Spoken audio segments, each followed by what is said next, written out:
Man. Who is he? Where is he? Why is he here? Isolated in space on a round mass of matter live some several billion intelligent beings. Man. But what is his origin? Some say he evolved from the slime of the sea. Others that a god created an Adam and Eve and he was their descendant.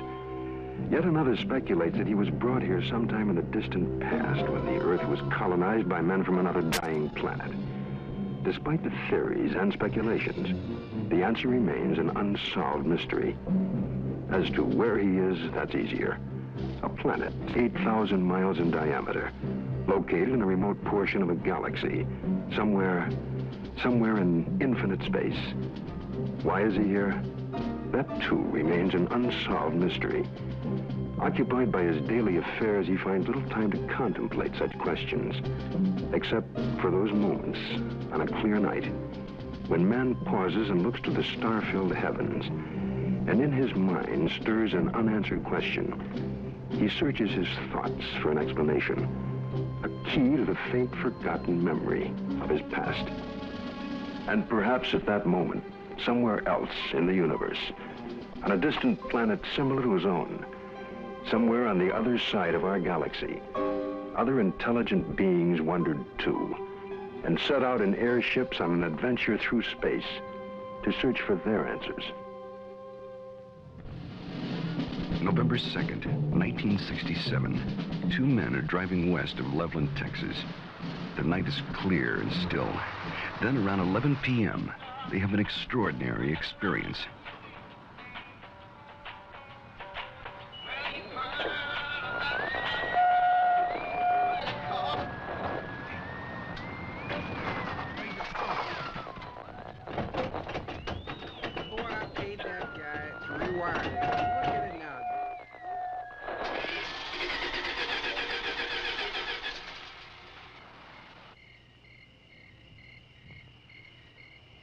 Come on, let's get out and check it.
After the object disappears, their lights come back on. The engine restarts, and they hurry to notify the police. Later, the Air Force investigates their story and 15 similar reports before concluding that a form of globular lightning was responsible for the sightings. But there are many other possible explanations. What you're witnessing is based on fact. Some will find it fascinating. Some may find it frightening. But it is all true. With special thanks to NASA and the Department of Defense for their cooperation in our search for UFOs. It has begun.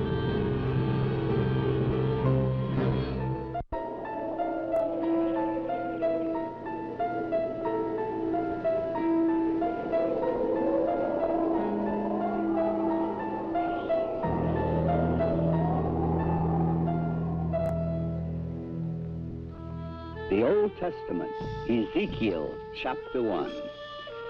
It came to pass that the heavens were opened, and I saw visions of God.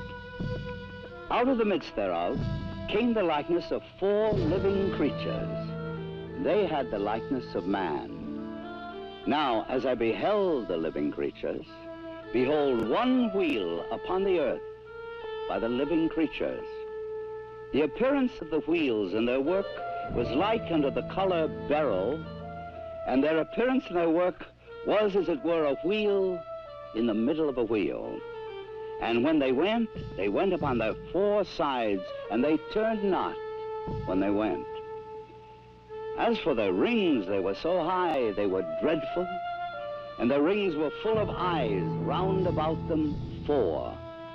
And when the living creatures were, the wheels went by them. And when the living creatures were lifted up from the earth, the wheels lifted up. This account took place some 500 years before Christ. Other accounts very similar appear in earlier ancient writings. The Greeks and Romans also are known to have made observations of such things as phantom chariots appearing in the night sky. Records also tell us that during the reign of Charlemagne, there were many accounts of encounters with tyrants of the air and their aerial ships. These accounts so concerned Charlemagne that those reporting such strange phenomena were subject to torture and death. Here is one recorded event given between the 8th and 9th century in France. One day, among other instances, it chanced at Lyon that 3 men and a woman were seen descending from these aerial ships. The entire city gathered about them, saying that they were magicians sent by Charlemagne's enemy to destroy the French harvest. In vain, the 4 innocents sought to vindicate themselves, saying that they were their own country folk and had been carried away a short time since by miraculous men who had shown them unheard of marvels. Luckily, the Bishop of Lyon pronounced the incident as false, saying it was not true these men had fallen from the sky, and what the townfolk said they had seen there was impossible. The people believed what their good bishop said rather than their own eyes, and set at liberty the 4 ambassadors from the ship. The date was November 12th, the year 1887. The time was near midnight aboard the sailing ship Siberian, when it was reported that several people aboard ship witnessed a huge sphere of fire. It was observed arising out of the ocean. It rose to an altitude of 16 meters, then flew against the wind and came close to the ship, then dashed off toward the southeast. This sighting lasted a full 5 minutes. Within the years 1896 and 97, mysterious airships were reported all across the United States. In Oakland, California, a group of streetcar passengers reported a winged cigar that sent out a stream of bright light.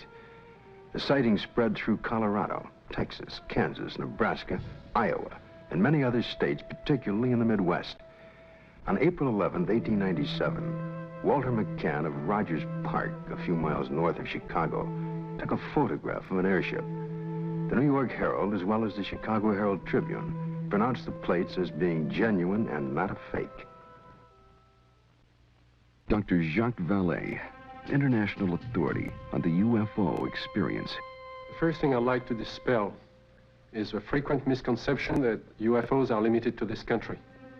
Very often people ask me, how come I never hear about UFOs in other parts of the world? How come we only hear about UFOs in America? Well, UFOs are not an American phenomenon. They are a worldwide phenomenon. That's one of their most dramatic characteristics. The first major wave of sightings, and sightings tend to come in very intense series over a couple of months, over a given region of the world. The first such major wave occurred over Scandinavia in 1946. There was a major wave in this country in 1947, mainly in the western states. And then there have been waves in the US in 1950, 1952, and so on. And there have been intense concentrations of sightings in Africa, in Latin America, in Mexico, in the Soviet Union, in the People's Republic of China, Australia, New Zealand, and on and on and on. I don't know of any single country that has not had a series of UFO sightings. May 1975, Manitoba, Canada. Unidentified flying objects have been reported over the small town of Carmen. The objects have been seen by many witnesses over a period of several weeks. May 13, 1975, cameraman Alan Carr of station CKY in Manitoba photographs 2 separate sightings over Carmen in front of 4 witnesses. The first sighting occurs at approximately 10:30 p.m. The object appears to be stationary just above the ground. Then, almost simultaneous with a flash which appears in the sky, the object moves north at blinding speed. Only when the film is later analyzed in slow motion does Carr realize what he has captured photographically. Approximately an hour later, a second sighting occurs. The object appears over a group of trees and moves from left to right at an apparently low relative altitude to the horizon. Again, slow motion analysis provides a fascinating study of this unexplained event. On June 30th, 1973, Jean Bigot of the Astrophysical Institute flew over Chad aboard the Concorde, packed full of scientists and scientific apparatus, at 17,000 meters altitude. In the twilight of a total eclipse, Mr. Bigot photographed the horizon with his camera.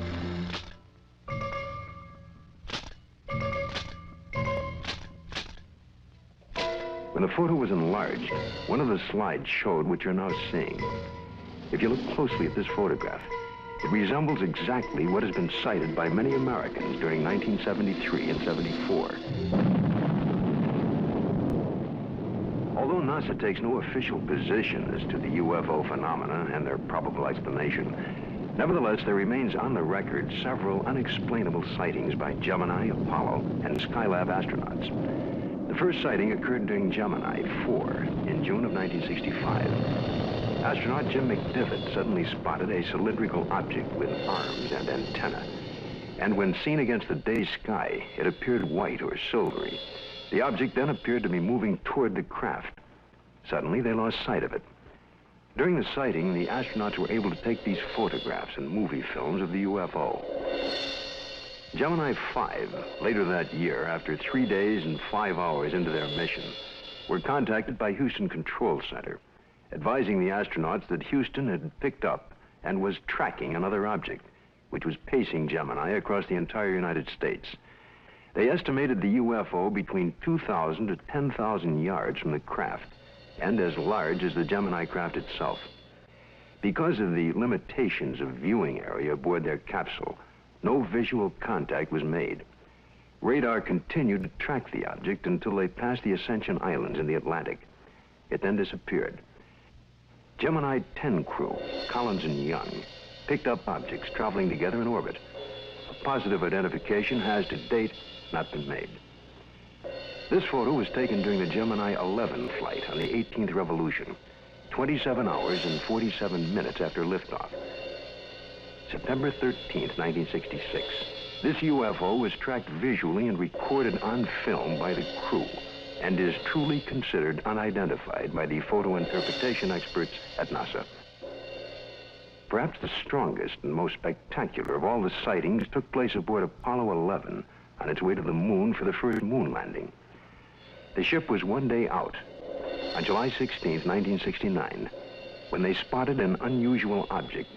It had a sizable dimension to it.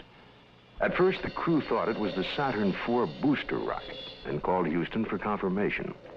Houston informed them the booster in question was some 6,000 miles away. The object remains unknown.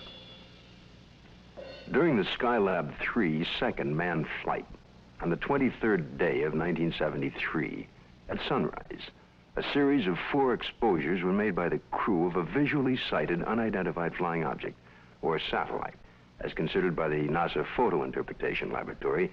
The Skylab crew noticed a large star-shaped object, brighter than a planet or star. They watched it for about 10 minutes. They estimated its distance as from 30 to 50 nautical miles from Skylab. It, too, remains an unknown, despite North American air defense and NASA's attempt to identify it. Among the thousands of military men in recent times who lost their lives while in the service of their country, the circumstances surrounding Captain Mantell's death are indeed extraordinary. This experienced military pilot who'd flown in the invasion in Normandy and numerous missions over the Rhine under heavy attack would take with him to his death perhaps the closest glimpse of what was thought to be a UFO. The date is January the 7th, 1948. The time is 2 o'clock in the afternoon here at the Godman Air Force Base, just outside of Louisville, Kentucky. A Kentucky state policeman calls in to report what he has sighted. It's an unusual aircraft, circular in appearance, approximately 250 to 300 feet in diameter. I'd say it's moving westwardly at a pretty good clip. Any information? Negative. I will check with our commanding officer. Instructions were given to contact nearby Wright-Patterson Air Base to see if they had any experimental aircraft up in that area. Flight test. We have no experimental aircraft in the area. The reports still continued to come in from adjoining towns. At 1:45 p.m., it happens.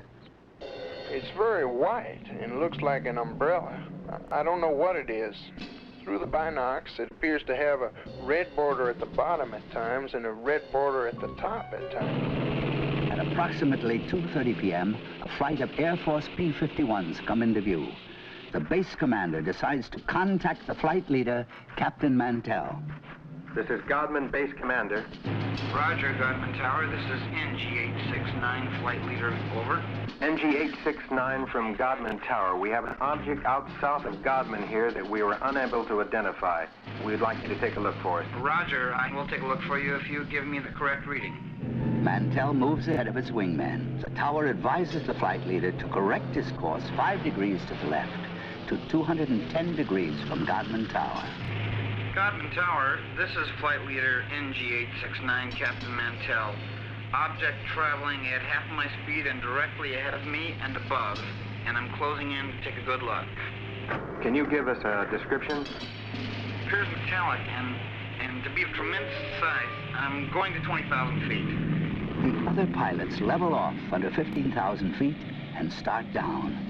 At approximately 3:15 p.m., Godman Tower loses sight of the UFO. 5 minutes later, the report came in that Captain Mantell's plane had crashed. He was found dead. His watch had stopped at 3:10 p.m. that afternoon. What was it that caused this experienced pilot to become intrigued with an object that he would unwittingly give his life pursuing? 6 months later, a cylindrical-shaped object giving off a phosphorescent glow was to be sighted in the night sky over Robins Air Force Base in Georgia. At 2:45 a.m., Captain C.S. Childs and First Officer J.B. Whitted were piloting a routine Eastern Airlines flight number 576 from Houston to Atlanta when Whitted reports, "We sighted an object coming toward us. This strange object had a stream of red fire coming from its tail, and I could see it was much larger than anything I had seen or read about." Childs then notices that the object had no wings supporting it. It passed us on the right side. Its speed was about 700 miles per hour. And both men get a very good look at this unusual object. It was about 100 feet long, shaped like a cigar. As it passed, they clearly saw 2 rows of windows, an upper and lower, that were large and square. During that evening, there was a third witness, the one passenger who was awake on that Eastern Airlines flight, Clarence McKelvey. I was startled, frightened. A male steward came to me and said, "I notice you've been looking out the window. Will you talk to the pilot?" And I said, "Well, of course." The pilot came down with his clipboard. He was visibly shaken. He told me that he had been a flyer in the war and had covered so many million miles of flight and had never seen anything like this before. What was it that I saw? Well, I saw this object was cigar-shaped. It had a row of windows. Behind them, it was lit. Out of the rear was a cherry red flame. This hair-raising experience was witnessed by 3 aircraft, a passenger, and ground observers added more corroboration. The conclusion of an air intelligence report was that the object remains unidentified as to origin, construction, and power source, and goes into the record classified as unknown. This is the Pentagon, Washington, D.C. And this man is Colonel Bill Coleman. He was Chief of Public Information for the United States Air Force from 1969 to 1974. It was here at the Pentagon that the Defense Department first became interested in the UFO phenomenon. This occurred in the late 1940s. with reports about objects and lights seen in the sky by military personnel and others. The Air Force decided to investigate the matter anyway. There was that one possibility that these flying objects could well be foreign weapons used for test purposes and might affect our national security. The investigative branch was called Project Sign. The project had only been underway for about 2 weeks when the Mantell crash had made headlines across the nation. The staff's investigation was far from complete, but public pressure was enormous, and they were forced to come up with an answer to really quiet growing speculation that Mantell had been killed by hostile aliens and some flying saucer. That's when we decided that Mantell had chased the planet Venus. However, this was an initial finding. The Chills and Whitted case had an impact on the Air Force project.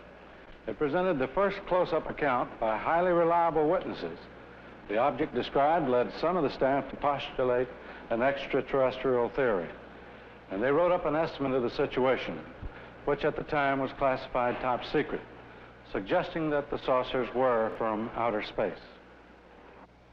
This theory was rejected by the Air Force Chief of Staff, General Hoyt Vandenberg, and even other Project Sign staff members as not having enough proof. So the extraterrestrial visitation idea was dropped for the time being. It's been said in jest that if these UFOs are from other worlds and they wanted it to be known, all they'd have to do is land on the White House lawn. But an incredible incident, too quickly forgotten in time, took place over our Capitol. In 1952, Air Force spokesman for the Pentagon and UFOs at that time, Mr. Al Chop, relates the famous incident that stirred the Capitol, causing a request from even President Truman to be kept up to date on all the details. There were radar reports of unidentified flying objects over the nation's capital. We had 3 reports.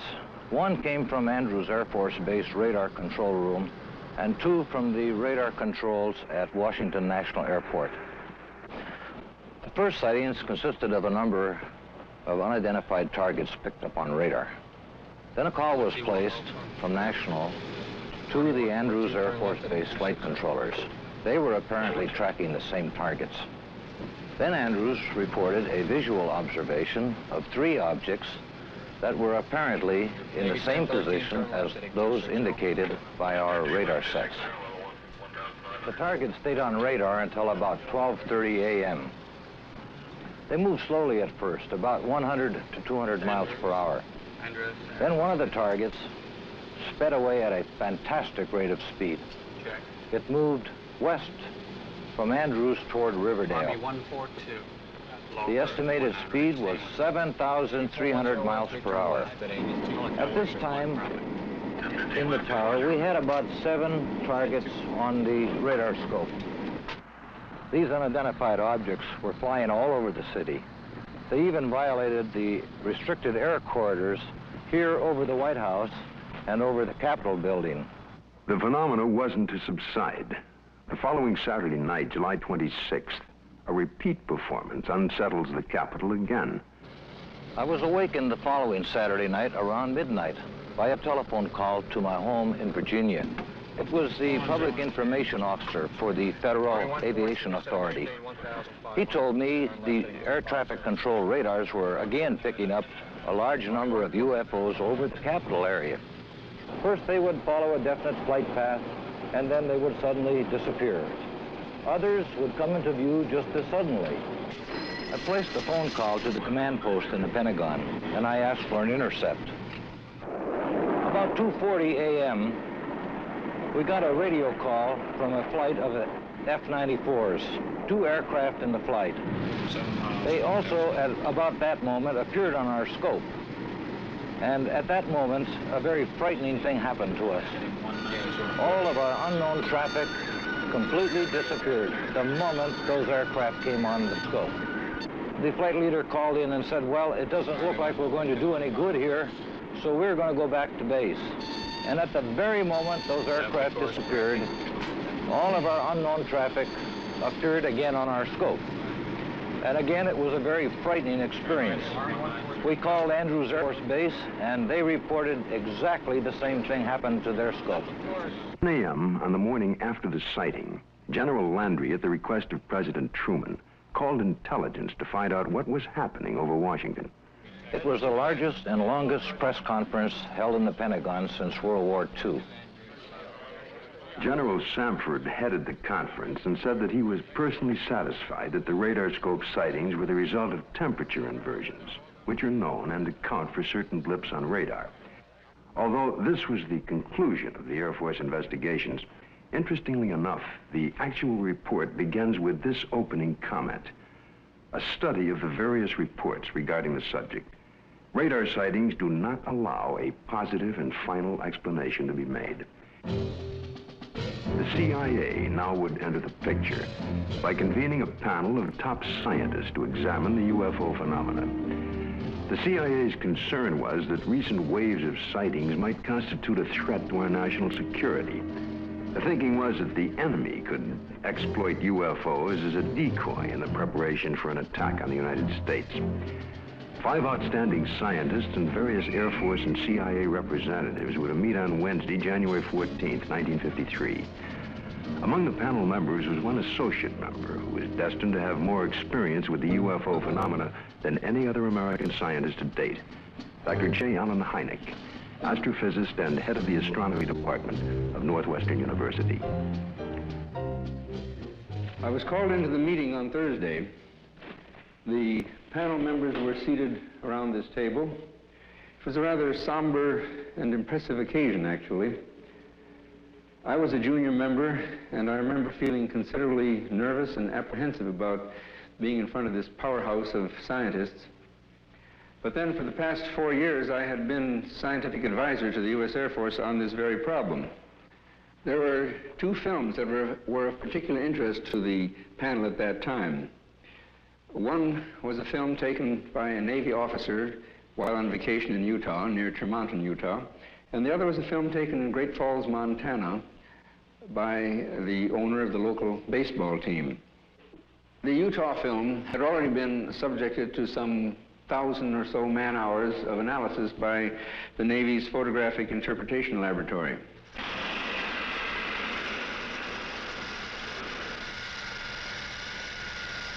So the panel got up from their chairs and crouched around the wall to examine the films, and they asked to have the films run several times, as a matter of fact.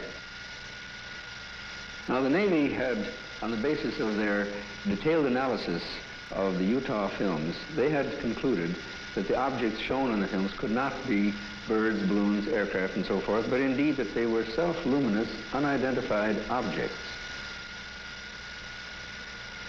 Despite this conclusion, the panel rejected it and concluded that the objects were birds. They couldn't be unidentified, therefore they had to be birds.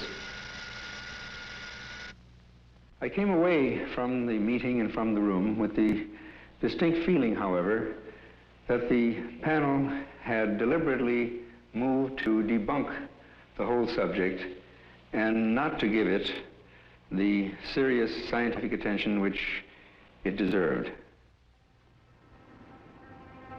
How many times have you noticed something in the sky, something out of the ordinary, a movement or shape that suddenly catches your attention?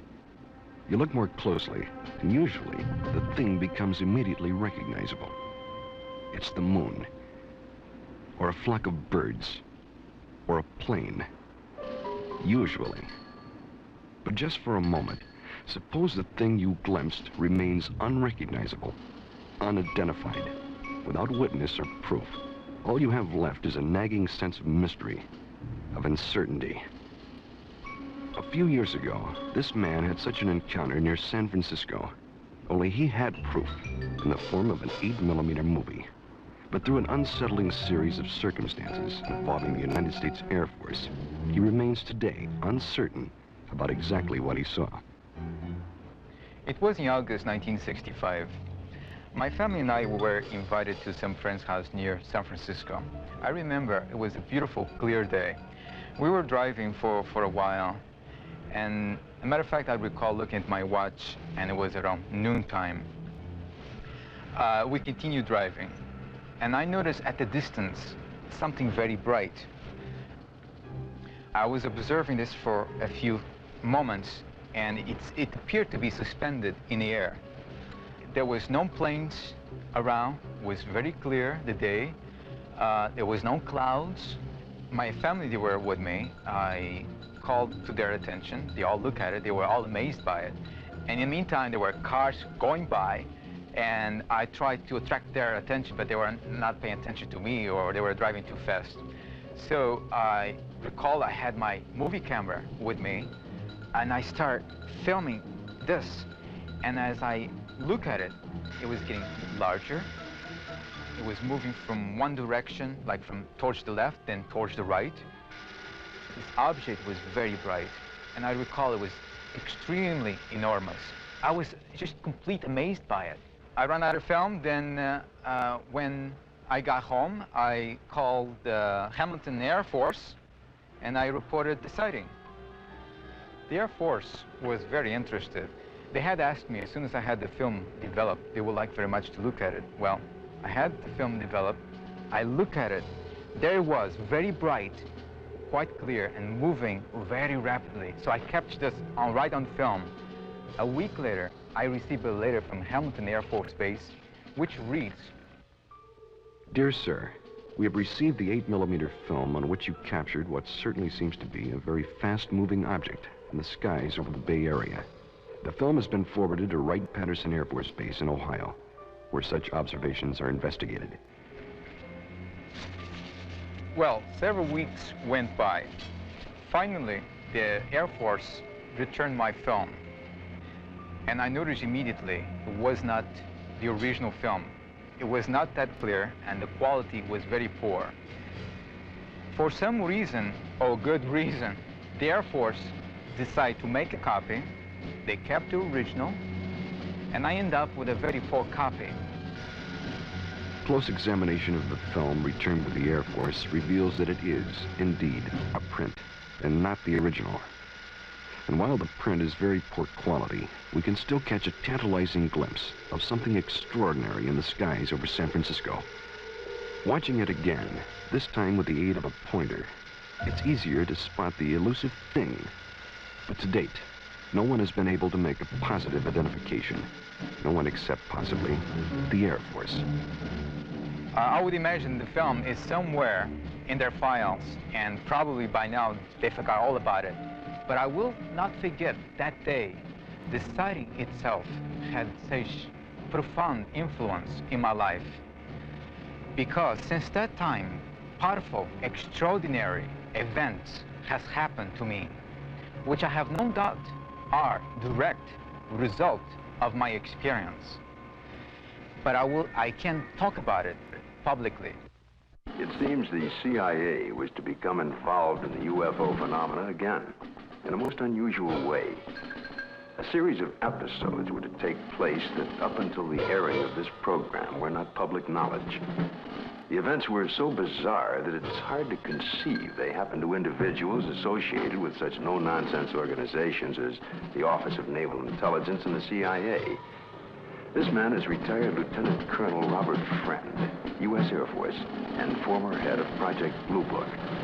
Friend, now on the management staff of Celesco Industries Incorporated, which builds and launches missiles for defense testing purposes. Friend now relates this most unusual experience. It was 1959 when I was invited to attend a briefing in the security portion of this building. It seems a retired Rear Admiral had information about a woman in Upper Maine that purported to have established contact with extraterrestrial beings. 2 naval intelligence officers were sent to investigate. The naval officers met with the woman, and she went into a trance, supposedly to establish contact with the purported extraterrestrials. And then they asked her scientific and technical questions that a woman of her education could not possibly know the answers to. Yet, as the questions were put to her, she was able to answer easily with seeming telepathic help from these purported extraterrestrials. According to the report, she indicated there was an organization, OEEV, which meant Universal Association of Planets, and that organization had a project, UNZA, meaning Earth, which was being conducted. Then an unexpected turn took place. One of the naval officers was informed by the woman that they, the extraterrestrials, were willing to answer questions directly through him, a naval commander and intelligence officer with no prior experience in telepathic communication.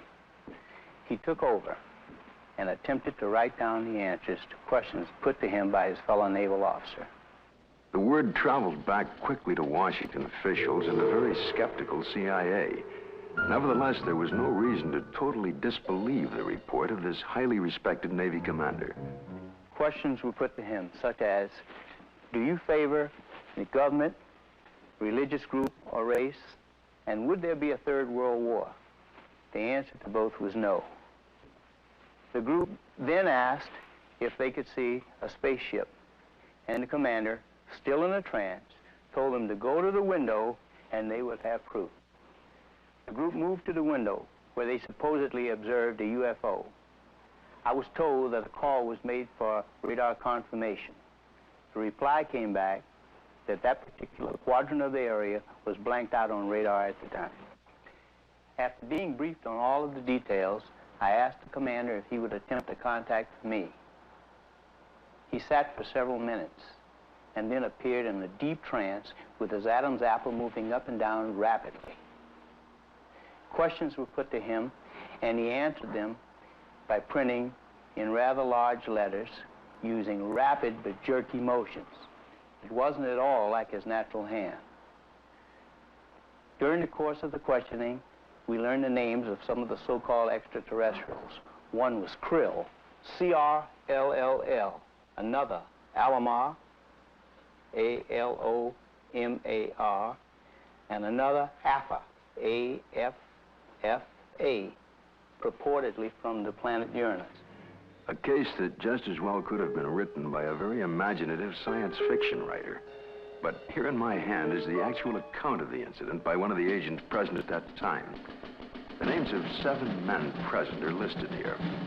Because of the unusual nature of the incident and at their request, their names will remain confidential. Another reason for control of the Blue Book files was to protect the names of witnesses. To help satisfy public demand, periodic summary releases were made. We had no proof that we were indeed being visited by extraterrestrial vehicles under intelligent control. However, we couldn't prove that there weren't spaceships either. It created a dilemma for the Air Force. In 1966, an important incident takes place in Michigan. It creates enough of an uproar that President Gerald Ford would at that time call for a congressional hearing on UFOs. Here are excerpts from Ford's actual letter to the House Armed Services Committee. The Air Force sent a consultant, Dr. J. Allen Hynek, to investigate various reports, and he dismissed all of them as products of college student pranks, or swamp gas, or an impression created by the rising crescent moon and the planet Venus. I do not agree that all of these reports can be or should be so easily explained away. I am proposing that the Science and Astronautics Committee, or the Armed Services Committee of the House, schedule hearings on the subject of UFOs and invite testimony from both the executive branch of government and some persons who claim to have seen UFOs. I think we owe it to the people to establish credibility regarding UFOs. Sincerely, Gerald R. Ford, Member of Congress. Congress acts on Ford's letter and holds an open hearing under the chairmanship of L. Mendel Rivers of the House Armed Services Committee. Only 3 persons are invited to testify.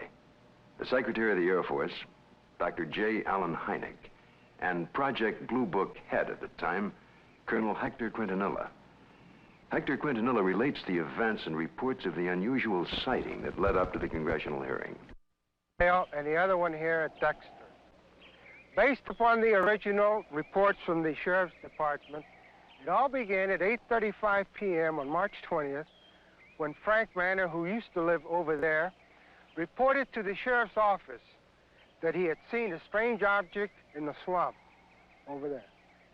According to the police report, the police officer, in company with the complainant, proceeded along Territorial Road until they reached Brant Road, at which time they turned left, proceeded to the end of the road, secured their vehicle, got out of the automobile, proceeded along the cornfield, keeping the trees lined to their left.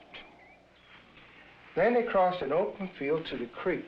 They crossed the creek and reached this point, which was their vantage point, and observed the object. Frank Manor described the object as brown in color, quilted, with a porthole in the center, sort of flat on the bottom, cone-shaped towards the top.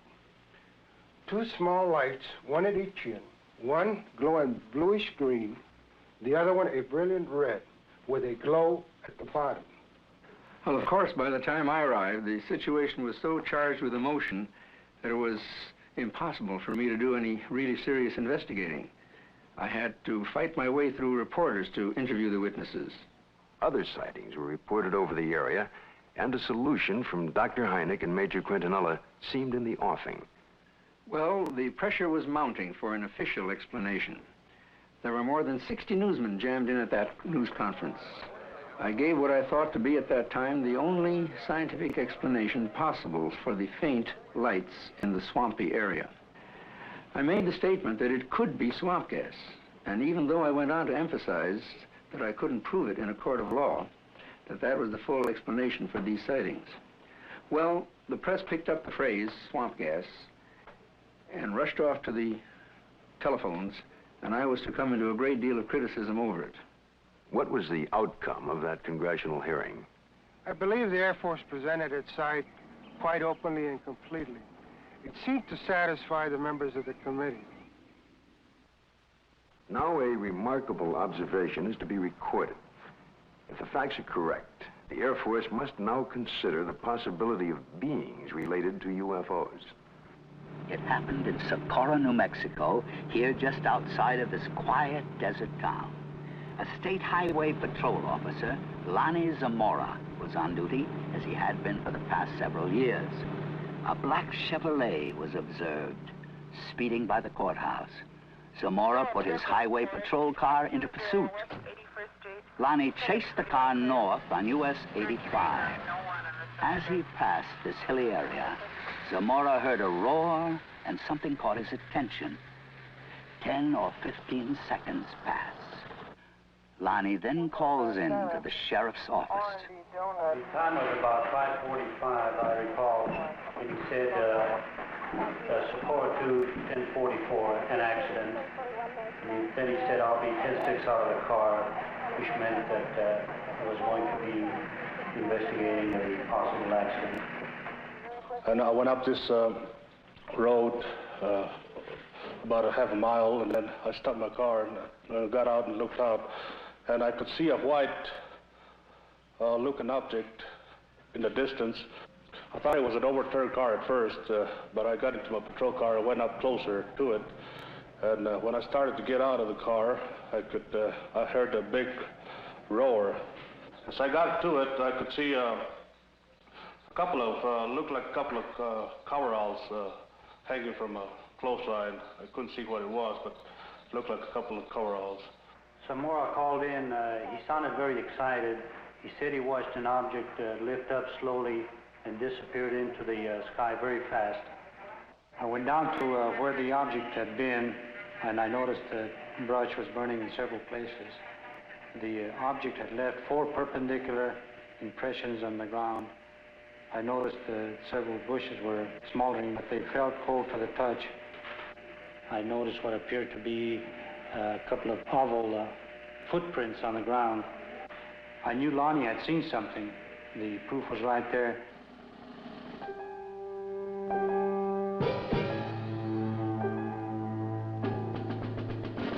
The incident was very interesting, to say the least. It seems to differ from practically all the earlier cases we investigated from one standpoint. The vehicle had left pod marks. There was an insignia observed by Lonnie Zamora on the side of the craft. The insignia was unidentifiable, not American nor Russian. And last of all, the observation of these 2 people in some sort of suit. But what did the investigation turn up? What was the official Air Force estimation of the situation? We went over the case completely. We had soil samples tested at the Air Materials Laboratory. The burnt bushes were analyzed for propellant residue. We measured the distances between the pod marks. My first reaction was that it was a lunar test module from NASA or the Air Force. That seemed to be the only logical explanation. This was probably the best documented case in the Air Force files, and I checked it out everywhere, all the way up to the top, even to the White House command post, and nothing. According to the official status of the sighting of Lonnie Zamora, case carried as unidentified, pending additional data. April 19, 1897, in Leroy, Kansas.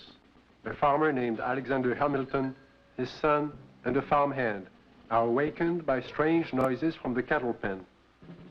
Going outside, they discovered, to Hamilton's utter amazement, an enormous airship with a brilliant searchlight is slowly descending over the cow lot. Fearfully, Hamilton moves closer and is startled to find that one of his cows has been caught by a red cable running down from the ship. The next day, after an extensive search, he discovers the cow's hide, legs, and head in a field miles away. This is one of the first recorded cattle mutilations connected with UFOs. The report could easily be dismissed as a tall tale if there were no others.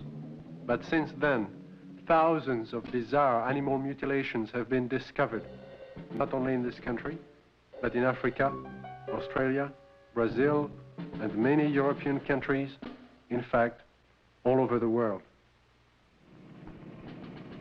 In this country, mutilations have occurred in over 30 states in the last 5 years alone. Frustrated ranchers and law enforcement officials have come to recognize the classic signature of the mysterious mutilators. Often, in a remote area, a cow will be found dead, the sex organs removed, and the tongue, an ear, and an eye all surgically cut out. The body, more often than not, has been drained of blood, though no blood has been found on the ground. In fact, there are no tracks or prints of any kind near the body. And yet, amazingly enough, there is no evidence of a struggle. One of the first states to be hit by the mutilations was Colorado. Reporter Bill Jackson of the Sterling Advocate covered the story from the very beginning. A classic mutilation, or say 90 to 95% of the mutilations will be almost identical. Some part of the face will be gone, exposing nothing but, you know, the jawbone. An eye will be taken, the tongue will be cut out, and an ear will be taken. The rectal area of the animal will be what appears to be bored out. The reproductive organs will be removed. In the case of a cow, the udder will either be entirely removed or parts of it will be removed. Usually, again, in probably 90 or 95% of the cases, there will be no blood whatsoever in the animal. And there will be no traces of blood on the ground where it fell or where it was mutilated. All you've got is the carcass, and you've got no idea why it died, or how it died, or how it was mutilated. It all began in 1975. It was a bizarre time. Nobody had ever seen anything like this before. Not only did we have the mutilated dead animals on the prairie, but we also started getting the lights in the sky at night. Along that time, there were many theories that were being developed on why this was being done. The satanic cults were being blamed, dope smugglers, UFOs, a government experiment of some kind. As time went on, the situation became so widespread that people realized it couldn't be the occult or the dope smugglers, which left us two possibilities. Number one, it was being done by a government, let's say. Or number two, it was being done by UFOs. As more and more cases were reported, the Colorado Bureau of Investigation was called in. Well, our position is basically one where predators, at least our investigation determined that predators were responsible for probably 99% of the reports of mutilations. As I said, there were 203 separate reports received from this agency. But of the 203, we only received 45 tissue samples to conduct microscopic analysis on. Of the 45 tissue samples, we found that only 2 of those 45 had actually been mutilated with a sharp instrument. When they first started, they would send samples of these animals to the CBI, to Fort Collins, to try and determine what was the cause of their death, what was mutilating them. And 9 times out of 10 or more, the report would come back that were being caused by predators. Now, these ranchers and the sheriffs in these rural areas had been around cattle all their lives. They'd been around coyotes all their lives. And they knew that this just wasn't possible. A coyote would not do that. Predators, when they come in and start to eat, now I'm talking about 4-legged predators. They'll come in and they'll bite, and then they'll pull and they'll tear. The cuts we have, even we can't make cuts like this. We've tried this many times on dead animals with scalpels, razors, and knives, and we can't make the same cuts. We've had cattle that we've went and investigated that were, called in, and I think I have a mutilation here, and we went out and we seen it, and it was not a mutilation. And these are not the ones that's reported. The ones that we classed as a classic type mutilation are actually mutilations, and they're not predators.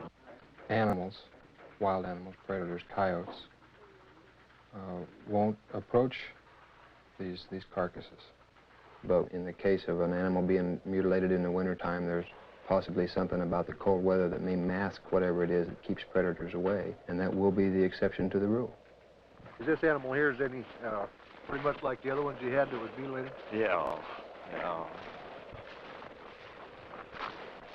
old a cow is this, Don?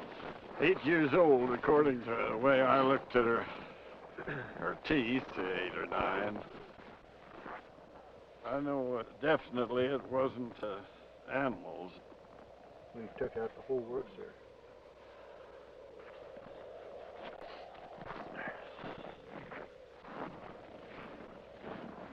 Don, now on this critter here, how this looks like a real incised wound.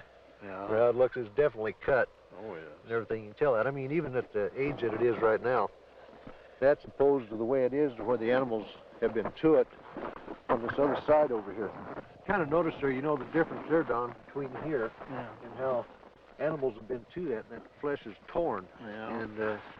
And it's not a real incise, but yet when we seen this animal the other day, now these were all incise, good clean cuts on there. Definitely.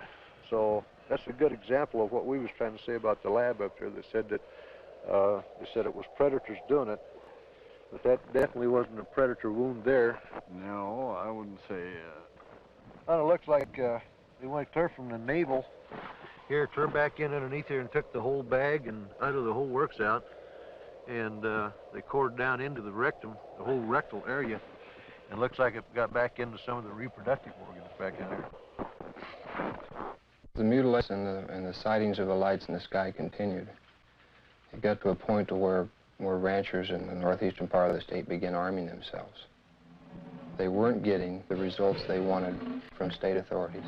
They were concerned for their families, and they never knew when they might be next. They began patrolling their pasture land, watching over their herds at night.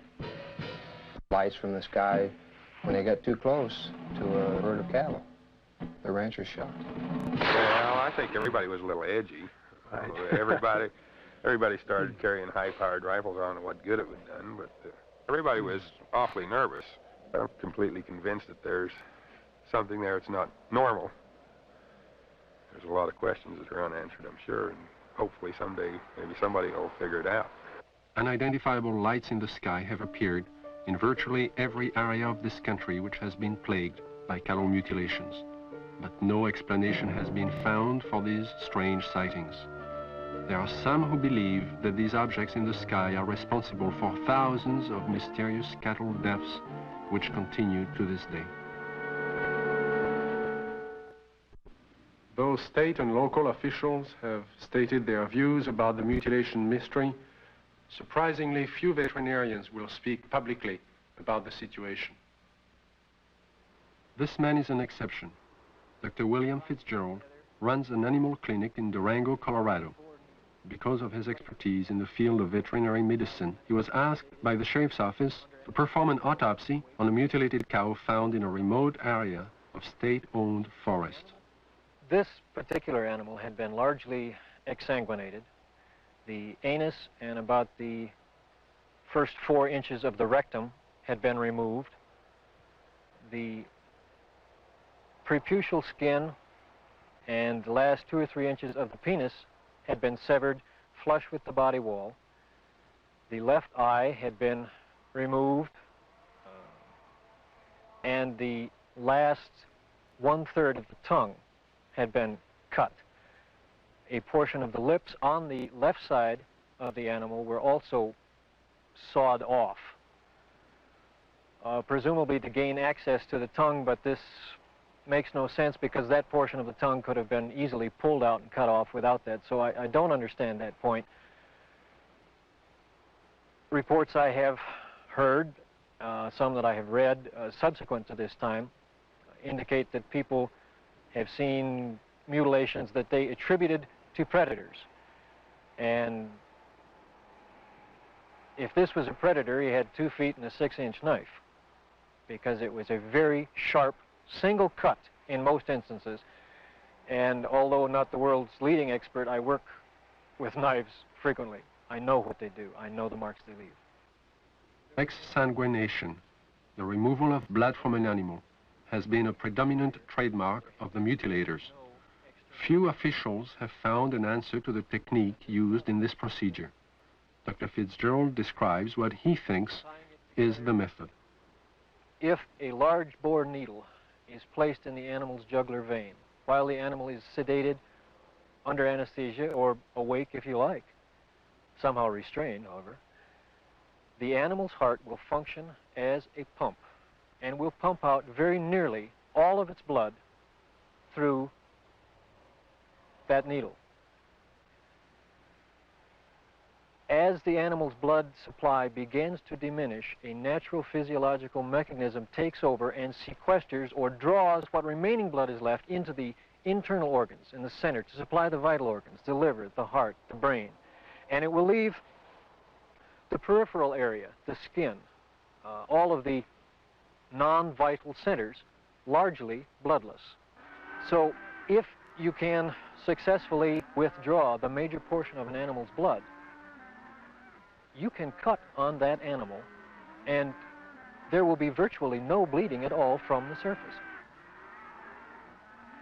I know that I keep coming back to this point, but the animal was apparently restrained with something other than ropes. Why, I don't know. It was apparently washed completely clean.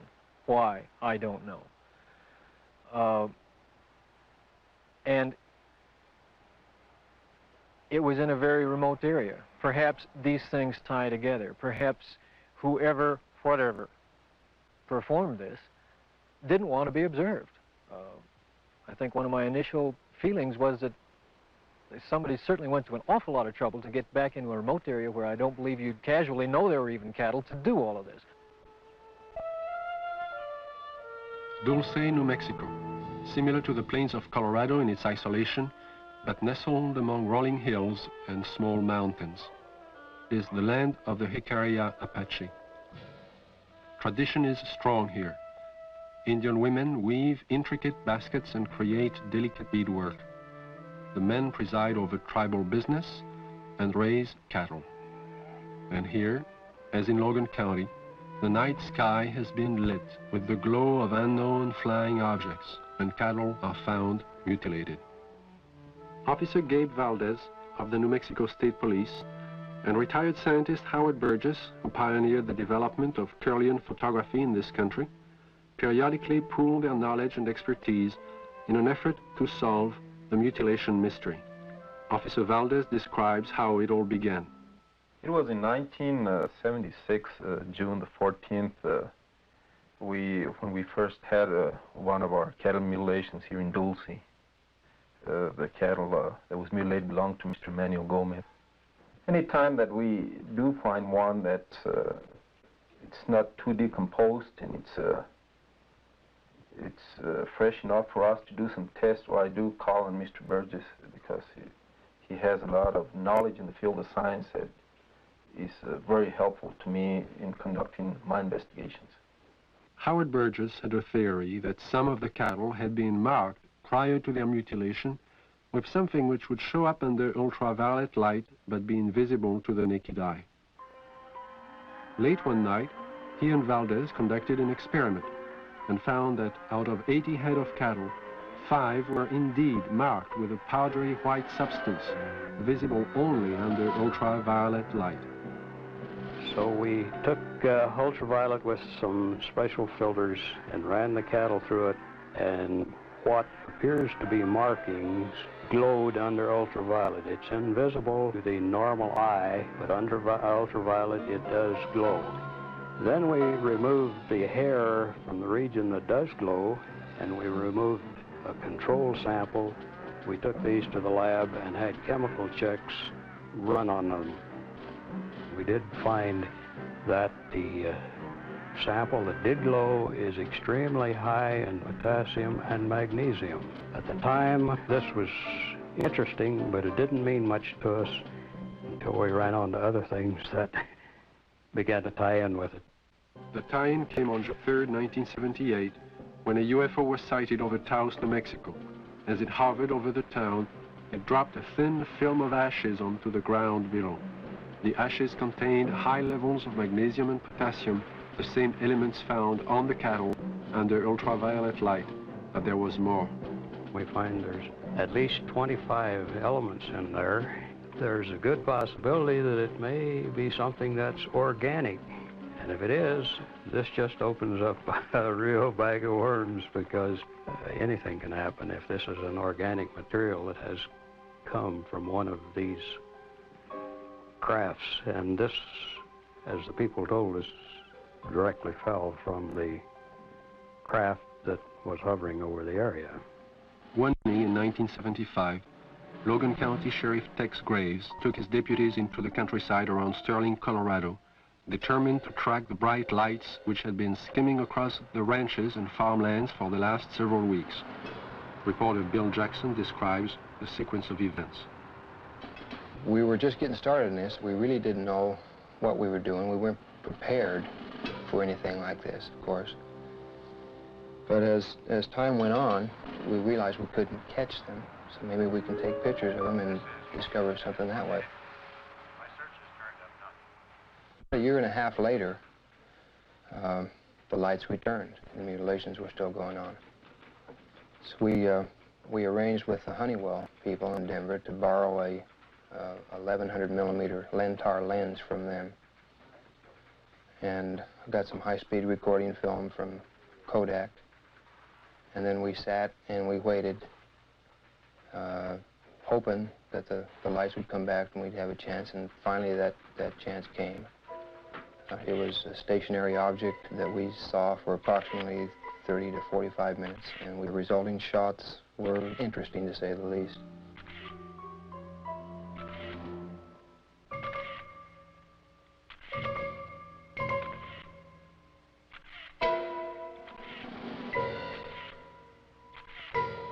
Shortly after these final exposures, the object just disappeared. It was almost like somebody hit a light switch and it was there no longer.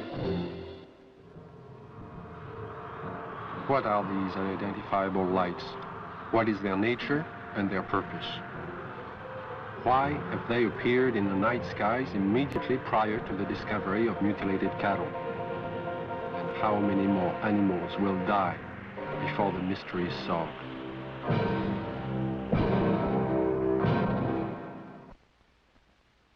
In 1974, I received a call from a woman who had a strange story to tell. One night, as she and 3 friends were returning to Los Angeles from Lompoc, California, they encountered an unidentified light in the sky. Thinking at first it was a helicopter, the friends paid little attention. When the object began to fly in unusual patterns at extremely high speeds, the passengers soon realized they were dealing with something out of the ordinary. What happened next is best told in the woman's own words. Helen is a fictional name. Her real name is being withheld at her own request.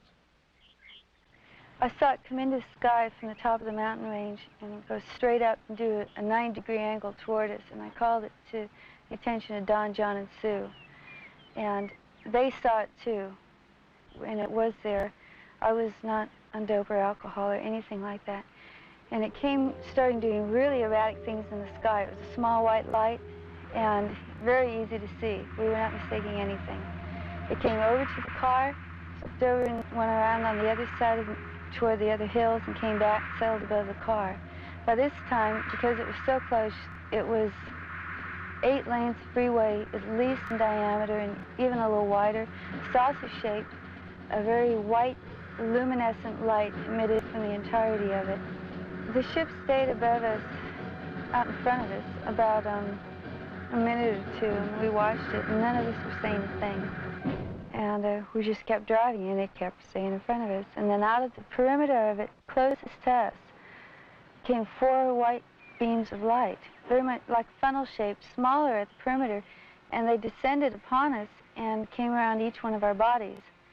And out of each one of our bodies, we started to float into that beam of light. The best description would be molecularly being dispersed. And when I looked over at Don and Sue and John, their bodies, their legs and their bottoms are still on the car seat, and their heads and their shoulders and their chest molecules were going through the roof of the car, along with mine. We didn't lose consciousness while this happened. We were completely conscious of going through the roof. And the bottom molecules of our body were coming through too, and we were about 3.5 or 4 feet outside the car, going toward the ship, and we hit an energy field, a strong one, and remembered nothing. Next thing I did remember, we were coming back, the same process, going back into the car. It wasn't until several years later that Helen realized she had experienced more than she remembered. Mental images, which she couldn't explain, caused her to visit a specialist who put her through a memory regression. In this relaxed state, Helen recalled the evening in question and described in detail the experience of being taken aboard the UFO. I came to, and standing in front of me was a very tall man with whitish hair, kind of bronze, beautifully tan type of skin. And he had a long type of robish gown on, and he was looking at me, and very, very friendly. And he said he supposed I'd like to know what we were doing here. And I looked around, and I did want to know. There was a huge room that we were in that had a hallway off the front and a hallway off to the side. And they were round, curved hallways. The room was very light. Iridescent light radiated all over, but you didn't see a light bulb anywhere. In fact, you didn't see hardly anything except for the swivel chairs we were sitting in. And he proceeded to help me up, and when we walked together over to the screen in front of us, across the room, and he showed us some information and pictures, and it was very cordial and very easy to talk with. The man spoke to me in English, but concurrent with everything he said was a great deal of telepathic communication, and it was completely peaceful feeling. It all made sense.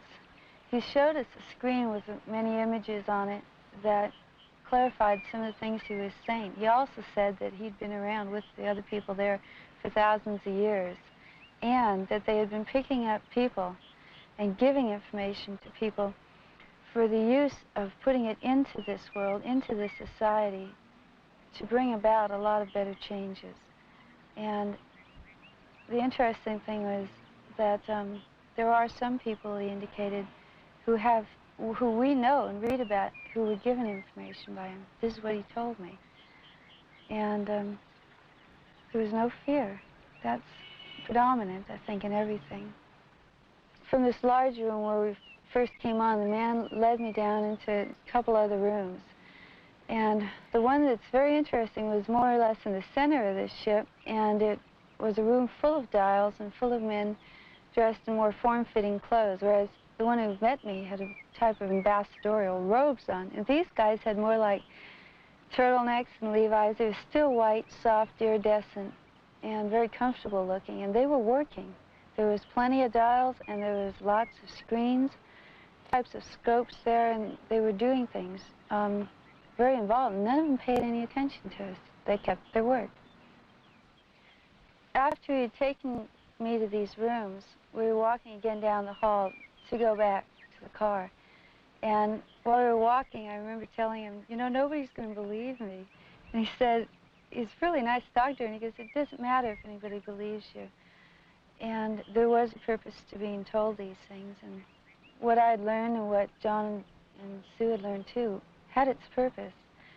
And it was very kind and very cordial. You could meet him on the street almost and not even feel anything unusual. And then we came back to the room, and we were put back in the car the same way as we were taken out. And we just this tremendous sense of peace, and that there was a lot more going on than we had originally thought. In December of 1969, amidst great public controversy, the Condon report from the University of Colorado was finally out. In summary, they found no evidence that UFOs were a threat to the national security, and the late Dr. Condon recommended that the Air Force terminate its involvement in UFO investigations and analysis. In 1969, the Air Force officially disbanded Project Blue Book and the study of the UFO phenomenon. Conclusions of Project Blue Book were: 1, no UFO reported, investigated, and evaluated by the Air Force has ever given any indication of threat to our national security. 2, there is no evidence submitted that sightings categorized as unidentified represent technological developments or principles beyond the range of present-day scientific knowledge. And 3, there is no evidence indicating that these unidentified objects are extraterrestrial. The files of over 12,000 cases were placed into storage. But the ubiquitous UFO wasn't to be influenced by this government position. Incidents were to continue, with daily reports of flying objects finding their way into the news media. In the closing months of 1973 and early into 1974 alone, there are over 1,000 unrelated and unsolved reports of UFOs from across the United States. Delaware State News, Dover, Delaware, October the 16th, 1973. Dover. 3 women on their way to the market saw it. At the same time, the crew of the Delaware State Police helicopter saw it. 2 airline pilots flying over Dover reportedly saw it. Flight controllers at the Dover Air Force Base saw it. Southern Illinois and Carbondale, Illinois, October 18th, 1973. It didn't make any noise, Don said. It had red and green flashing lights on the front and back. Times Dispatch, Richmond, Virginia, October the 19th, 1973. It was hovering, and we parked there on U.S. Route 15 about 2 hours and watched it. Walla Walla, Washington, January 30th, 1974. Guards of the Washington State Penitentiary have spotted what appears to be the same UFO 2 mornings in a row from their tower positions at the prison. Scranton Tribune, Scranton, Pennsylvania, February the 25th, 1974. Police spot flying object. State's UFO reports are increasing. October 21st, 1978, Bass Strait, Tasmania. A pilot named Frederick Valentich disappears after reporting a strange craft hovering above him. December 12, 1978, La Chapelle, France. A 45-year-old worker riding home observes an oval object. Together with another witness, he sees the craft hover above them. December 12, 1978, Guadalajara, Mexico. 2 luminous saucer-shaped objects are reported by residents, then by a police officer. December 16, 1978, Palermo, Italy. A bank clerk spots a disc of light and alerts the police, who take several photographs. January 2nd, 1979, Wellington, New Zealand. A veteran pilot and a newsman film 7 objects. January 4th, 1979, Jerusalem. Police on duty see 3 mysterious objects at high altitude. January 5th, 1979, Johannesburg, South Africa. A woman and her son report seeing half a dozen occupants in front of a brightly colored craft on a lonely country road. Ordinary people are seeing something all over the globe. But what have the experts seen? NORAD and the Air Force do have extremely sophisticated equipment, and by use of the phased array radar facility, surveillance is maintained on objects in space. But the system is only designed to track things like rockets, satellites, and man-made debris, objects with specific trajectories and which hold an orbital or flight velocity of approximately 4.8 nautical miles per second. This system is designed to discriminate between objects in space. For example, it will ignore a meteor entering the Earth's atmosphere, but will quickly spot a satellite as it begins re-entry. Objects can also be photographed with incredible precision by the electro-optical surveillance system, and it's very good at its job. However, it's not designed to photograph everything, just specific items and particular missions. The sky is so vast, it is virtually impossible to wait for, track, and photograph all unidentified phenomena. There is just not sufficient time or budget. So it is not really accurate to say that our sophisticated equipment and personnel are able to identify and examine any and all UFOs. On the contrary, they are programmed to study man-built machines, and only that. Among the many reports of UFOs in late 1973, one incident would stand out because of the credibility of the four witnesses. This is Major Coyne, Army helicopter pilot, his co-pilot, Lieutenant Arrigo Jetsi, Air Medic Sergeant Healy, and Robert Janacek. These men had just finished their annual flight physical early that day and were found fit and sound of mind. They would take off from Port Columbus Airport about 10:30 p.m. But what was about to follow, and the subsequent report they filed, would put to the test the credibility of these men.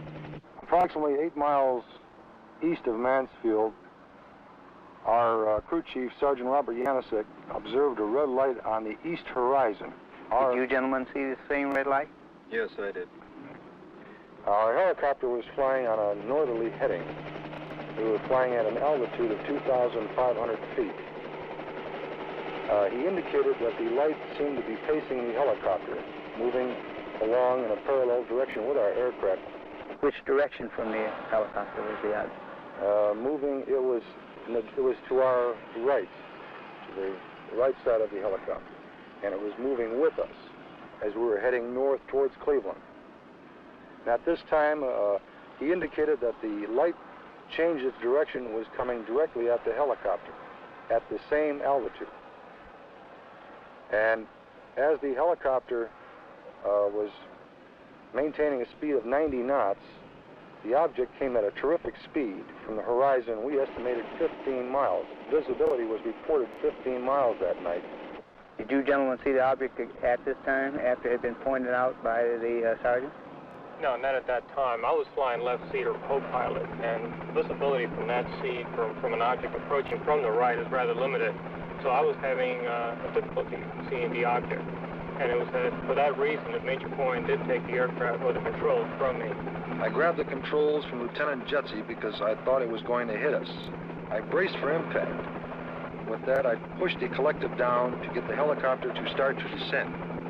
I then looked at the altimeter. It was showing 1,700 feet, and we were descending 1,000 feet a minute. The helicopter began to descend, and as this object came at the helicopter, it seemed to descend with the helicopter. When the helicopter went down, the object came down, but it still came directly at our broadside, as if to hit the helicopter from the right side. Did anyone else see the object at this time? Yes, I was watching it come on out of the east horizon. And the only thing I felt was when the skipper took over the controls and we started to auto-rotate down, and I'd never been involved in a mid-air collision, so I was just watching this thing come at us. It was at this time a light came, swung 90 degrees from the UFO towards the helicopter, and it came in through the front of the plexiglass, and the entire cabin inside turned green from the light. It was a pyramid-shaped type of light that beamed down and came through the front of the helicopter. How long was your aircraft bathed in this beam? The light that came into the cockpit apparently lasted only for a few seconds, but it was enough time that I observed the red instrument panel lights utilized for night flying to be absorbed by the green light. Was it possible for you to determine the outline of this object against the star background? Yes, sir. It was a cigar-shaped object, like a symmetrical airfoil with the dome on it. It was a solid object. It was a metallic structure to it. and you could see lights reflecting off the structure, and you could not see any of the stars or behind the object itself. Well, while all this was going on, what was the attitude of the helicopter? Apparently, when we were supposed to be descending at 2,000 feet a minute at 100 knots, we were climbing at 1,000 feet a minute with the controls still established for a descent. And we went from 1,700 feet up to 3,500 feet and topped out at 3,800 feet. I would like to stress one important fact, and that is there is approximately 20 years of Army aviation experience between the 4 men on board the helicopter that night. We have been trained to follow procedures and regulations in reporting incidents, regardless of how they're accepted. And we tried to follow those procedures. And we reported the incident as it occurred and have avoided any speculation on the subject. While our government's official position is not to speculate on this subject, we can choose to let our minds explore other possibilities, to use our imaginations. For if we consider that astroscientists agree on one point, that the possibility of life elsewhere is not only quite probable, some feel it is there without a doubt. Let us suppose then that these objects are real space vehicles, extraterrestrial in origin, and not an illusion of the mind. Perhaps we can begin to accept such ideas as various reported UFO shapes and configurations by looking at our own aviation history. We have, in 71 years, devised dozens of aircraft shapes, from propeller-driven biplanes to lunar modules to date.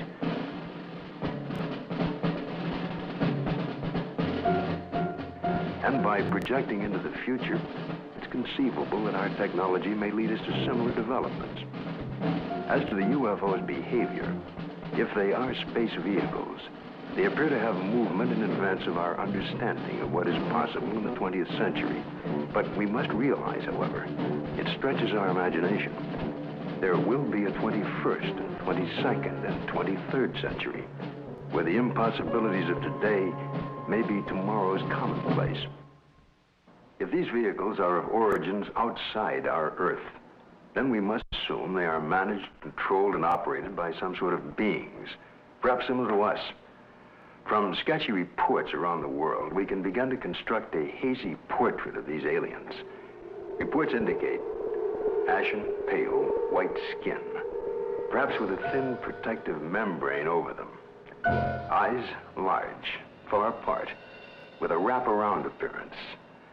Nose indefinite, 2 small breathing holes. A slit mouth, or small or no opening at all. Behavior, cautious, curious, firm. Ability to paralyze on touch. Sounds emitted. Humming. Oohs in a foreign language or some accent. Buzzing as if electronic from their head and chest. Wearing head protection or overall body protection. We just might not be scientific and technically sophisticated to the extent that's necessary in order to recognize what is the real evidence in this, in what we have collected. I think we should also think of other possible hypotheses. Suppose there are such things as interlocking universes, where forms of matter which don't mesh with ours except under strange conditions. To assume that we're on the level of intelligence that would of necessity be visiting us, if they have the ability to come here, there may be no common bridge of understanding. There may be attempts at communication and we don't recognize it as communication. We must always be aware of the fact that we may be testing the wrong hypothesis. As for instance, in the days when people talked about stones falling from heaven, that was testing the wrong hypothesis. Meteorites do exist. The phenomenon exists, but they're not stones that fall from heaven. They're stones that the Earth collides with when they're in orbit around the sun. It's arrogant, egocentric, egotistical for us to think that we are the highest intelligences in the universe. I think that's completely preposterous. As far as the extraterrestrial intelligence is concerned, I believe it's out there. We have not been able to come up with a logical explanation. At least our scientists have not. The only plausible explanation that would explain all of these sightings is the theory that these could be intelligently controlled vehicles controlled by an alien species, alien to this planet. How would the public react if this event were true? To find the answer, Dr. Leon Festinger of the New School for Social Research consulted a number of prominent social psychologists from several universities across the United States. You must realize that social scientists can only make educated guesses about reactions to such a new and startling event. But nevertheless, certain behavior can be predicted. Dr. Aronson of the University of Texas points out that many people already have strong beliefs about the existence or non-existence of extraterrestrial beings and are committed to these beliefs. Dr. Walser tells us that if these extraterrestrial beings were advanced beyond us, we would probably gain technological information from them, that many Americans may worry that their benefactor will demand something in return, constant gratitude or acknowledgement of their superiority. As far as panic is concerned, most of my associates agree that it wouldn't happen unless there were, one, an imminent danger with no escape or chance to protect oneself, and two, it resulted in loss of contact with family or primary groups. And last, there is also the question of longer-term effects. What would happen over many years? One social psychologist suggests that it might help to unite the world. If the visitors from space prove to be an enemy, he suggests, then we would unite as one species to drive the invader away and then to live in peace thereafter. We've so far talked of the past and the present, but what are the possibilities of the future? It seems almost certain that if other beings more advanced than ourselves do inhabit other sectors of the universe, then it's quite probable there will come that day, that moment in time, when official contact will be made. Let's look at an incident that might happen in the future, or perhaps could have happened already. The premise is that contact is made by extraterrestrial beings with representatives of the United States Air Force at Holloman Air Force Base in the deserts of New Mexico. The day is clear. It's about 5:32 a.m. at Holloman Air Force Base. Traffic light. One recon plane is on the field ready for takeoff when Sergeant Mann is given a report of an approaching unidentified craft. Yeah, Bill, no, nothing on the log. I'll repeat it again. Unidentified approaching objects on coordinate 49er, 34 degrees southwest, following Lincoln Array. Can I go northeast down with the Army helicopter? Probably a stray civilian, maybe. Keep me informed. I see him over there. Check with Edwards. Make contact with him, Bill. This is Holloman Air Force Base Control Tower. Identify yourself. What's your tail number? You're encroaching on military airspace. Warning, identify yourself. You're in a restricted military air corridor. Call the base commander. Base commander's office, Sergeant Whitmore speaking. Yes? Yes, hold on. Colonel, for you. This is Colonel Horner, yes? Yes, an unidentified vehicle. You warned the aircraft again? 142, turn left. What's its shape? Check Edwards. Civilian patrol? Okay, all right. Sound a red alert. Unidentified aircraft approaching. Hey, Bill, give me a quick check with Wright Patterson Intelligence. There may be an experimental craft from somewhere, I don't know, here. Alert the fire chief and security and safety.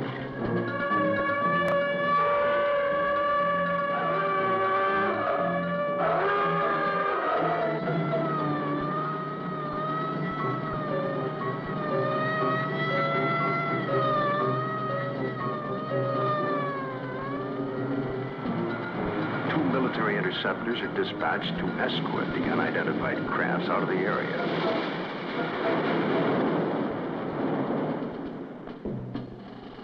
During a routine photographic mission, a tech sergeant and staff sergeant of the base photographic team were aboard a helicopter at the time and run off several feet of film of the three objects, one of which breaks away and begins a descent. A second high-speed camera crew on the ground runs off approximately 600 feet. The cameras continue to roll as the extraordinary vehicle comes into view.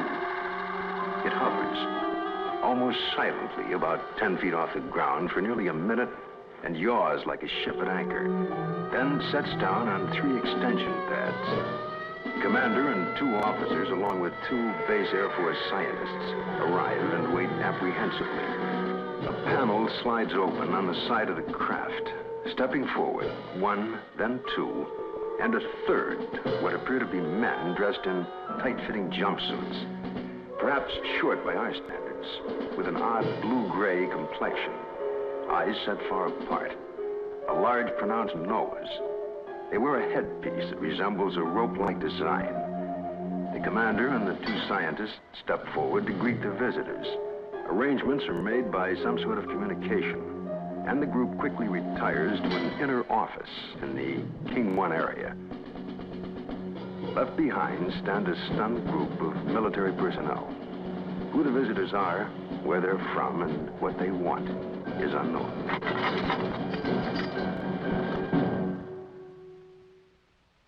We now have a new challenge, perhaps the most monumental in recorded history. The opportunity to investigate a phenomenon that could change our destiny.